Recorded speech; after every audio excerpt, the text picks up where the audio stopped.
We've now had generations that have grown up knowing no other way of life, that view the car as more of an appendage than as the luxury that it is.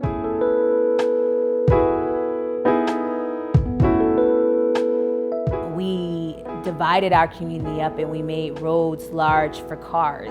And what we're seeing now is that people, they want to walk. They want to be able to ride a bike. People want to utilize different modes of transportation. Now we have to create streets, sidewalks, and a community that invites that.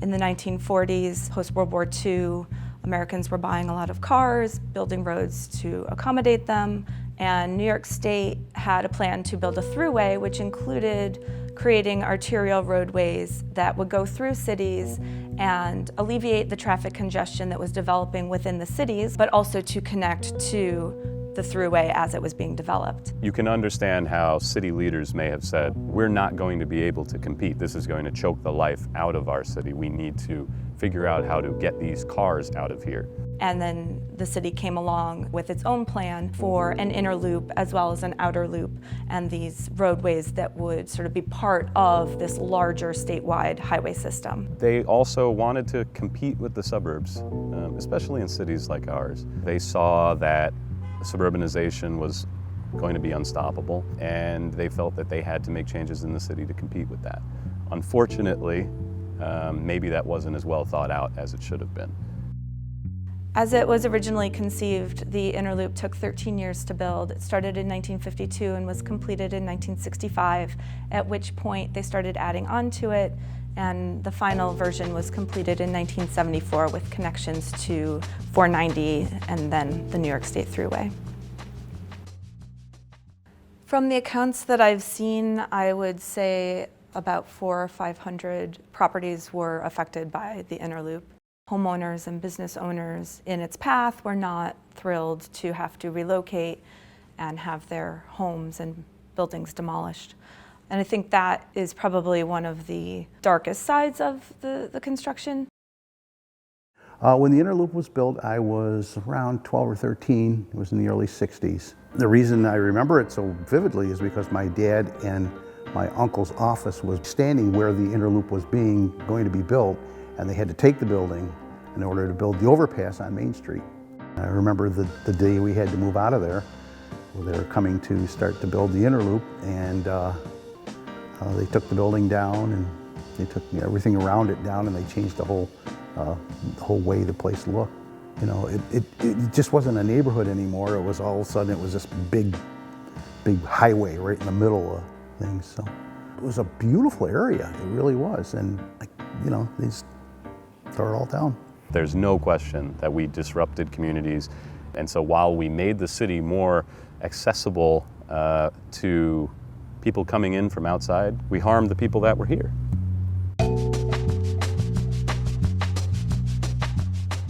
So the original path of the inner loop opened in 1965, but even before it opened, people were already identifying changes that needed to be made to the route. There's a lot of accounts in the papers from the 60s through the 90s of people complaining about the traffic detours, the continued congestion, the eyesore that it was.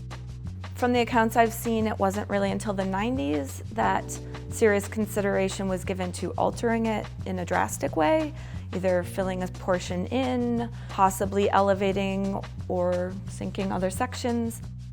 Downtown has significantly changed from back in 1958, and neighborhoods and communities have changed as well. And so how do you make that feeling of life come back not only to your central city, but also to the neighborhoods as well? A simple but powerful quote from Fred Kent of Project for Public Spaces is that if you plan cities for cars and traffic, you'll get cars and traffic. If you plan cities for people and places, you'll get people and places. This project is bearing that out. The Inner Loop East Fill-In project is a way that we envision connecting the neighborhood to downtown, making it more accessible to the entire community. taking away a sunken expressway, 10 to 12 lanes of asphalt, bridges, overhead signage, retaining walls, and replacing it with a simple but effective urban street with high-quality bicycle and pedestrian facilities is leading to mixed-use communities being built on all of this land that we've created.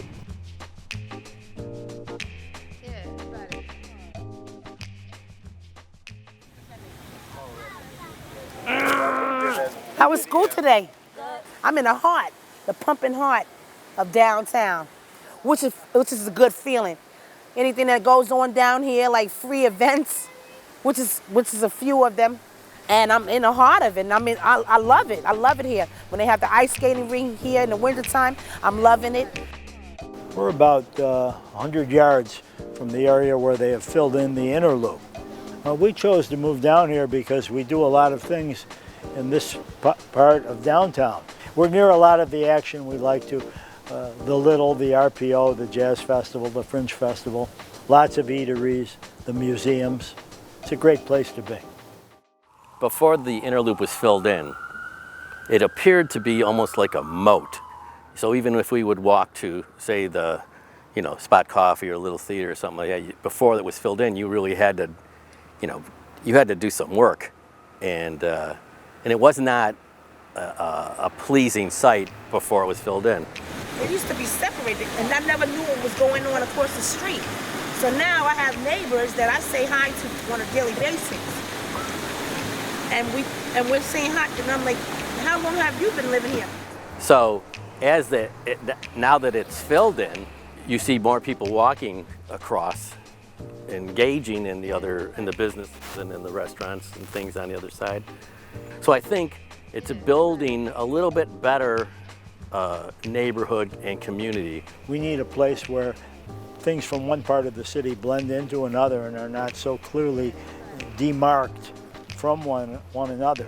The bicycle path is really a beautiful addition to this area, and I have to say the benches are really, they're very nice also, the red benches. So I hope that there's more of that. We have the street fair here once a year, the street party. Anything like that breaks down barriers and may cause people to learn someone else's name or identity. Anything that does that a little more is better than things that do that a little less. So the demographics immediately around us are starting to shift ever so slightly, because we have some big apartment complexes behind us over here that are still Section 8 subsidized housing, that sort of thing. But I'm not seeing as much of the transients as I was. It's starting to shift, which I kind of would have expected as these projects over here really come online, the mixed use housing and the retail that's coming in. That's an exciting thing, but at the same time, I don't know exactly what that means for the people that have actually lived here and kind of felt like this was home. I don't know how that will change over time. It is an opportunity for us to be more connected, to be more visible, to potentially reach more people that are moving into these apartments, to the townhouses that are happening down here, the condos that are coming up.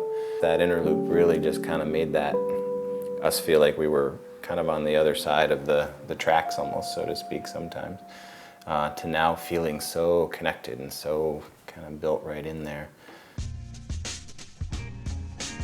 This space had a good soul, had a good vibe. We saw the potential of just our neighbors, the little theater, arenas, Hearts right next door. There was already that energy, and we really just wanted to harness that as well. So welcome to Hearts Local Grocers. We've been here since 2014, which is just after the announcement of the Inner Loop project. We bought the building with the knowledge and confidence that the Inner Loop was going to be going away and that the East End would be a hot neighborhood to be in and would connect us to both downtown and Park Avenue, a neighborhood of the arts, and the barrier between us would be going away. For the course of almost 3.5 years, I've watched the Inner Loop go from being a sunken highway to filled in to currently right now, strong example of play is just broke ground on their new parking garage. This has been the greatest thing ever for us, something we'd never expected to happen, but it actually increased our business. It forced people up off of that quick pass-through, put them onto our street, turned us into a two-way, made it more accessible to us, added more parking, totally different pedestrian neighborhood, to the point where we used to not open on Sundays. We started to open on Sundays because people are down here walking. There's a neighborhood, there's a community here already. We knew that that project was happening, and we knew that it was going to be a long-term project. So the Inner Loop project is something that we didn't know the intensity of it, but we knew that it was going to be happening.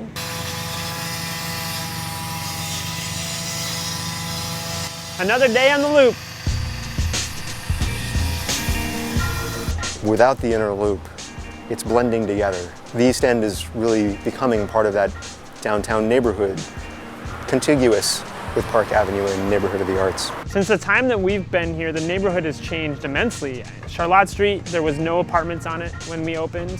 Now there's units of apartments, and now there's like condo owners. We're just a gathering space and became a destination, and now we're starting to build up and be a neighborhood. We've really, I think, become an amenity for the possibility of living downtown. The first question that the developers can now answer is, well, where am I going to buy my groceries? I'm going to buy them here at Hart's, around the corner. There's plenty of interest in this project nationwide. We've had calls from all over, cities that want to learn from this and do this in their communities. There's some very high-profile places that are doing this. Detroit, everyone's heard of the Syracuse I-81 example.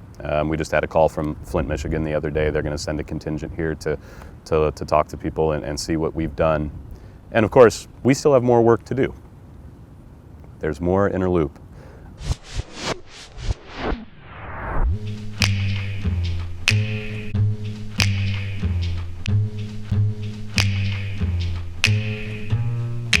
Yeah, everybody, come on.